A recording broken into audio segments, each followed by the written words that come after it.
குமரி மாவட்டத்தில் பைக் சாகசத்தில் ஈடுபட்ட இளைஞர்கள் மன்னிப்பு கோரும் வீடியோ வெளியாகி வைரலாகி வருகிறது. குமரி மாவட்டம் தமிழக கேரள எல்லைப் பகுதியான களியக்காவிளை அருகே 2 இளைஞர்கள் பைக் சாகசத்தில் ஈடுபட்டனர்.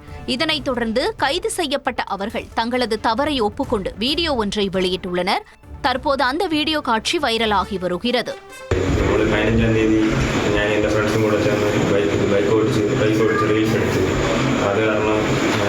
നമുക്കും അവസ്ഥ ഏർപ്പെടും, റോട്ടിൽ കൂടെ പോകുന്നവർക്കും അവസ്ഥ ഏർപ്പെടും. അതുകൊണ്ട് ഇനി അതേപോലെ നമ്മളെ റീൽസ് കണ്ട് ആരും ഓട്ടിക്കരുത്. അതേപോലെ ഓട്ടിച്ച് അതേപോലെ പോലീസ് സാറ് ഇപ്പം നമ്മൾ ഓട്ടിച്ചുകൊണ്ട് സാറ് വിളിച്ച് നമ്മൾ അറ്റൻഡ്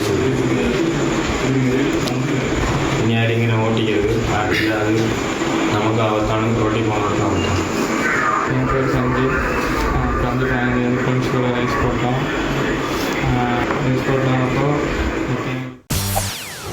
செய்திகளை உடனுக்குடன் தெரிந்து கொள்ள உடனே சப்ஸ்கிரைப் பண்ணுங்க.